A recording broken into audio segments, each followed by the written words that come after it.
নমস্কার বন্ধুরা, সবাই কেমন আছো? আশা করি সবাই খুব ভালো আছো। আবার চলে আসলাম নতুন একটা ব্লগ নিয়ে। আমি ইউটিউবে একজন দিদার ব্লগে এই কাসুন পোড়া মাছের ঝোল রেসিপিটি দেখেছিলাম। তাই আমিও আজ একটু ট্রাই করে ফেললাম। কড়াইতে আগে পোস্ত আর সর্ষেটাকে একটু নেড়ে নিয়ে গুঁড়ো করে নিলাম।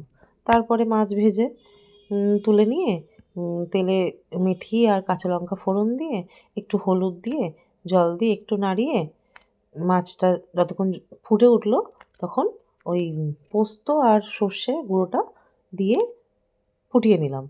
এবার মাছ ফুটে উঠলে মাছের ঝোলটা ফুটে আসলে সামান্য ধনেপাতা কুচি দিয়ে নামিয়ে সুন্দরভাবে সার্ভ করলাম। ভিডিওটি ভালো লাগলে লাইক করো, শেয়ার করো অ্যান্ড সাবস্ক্রাইব করো। সবাই পাশে থেকো বন্ধুরা। রাধে রাধে।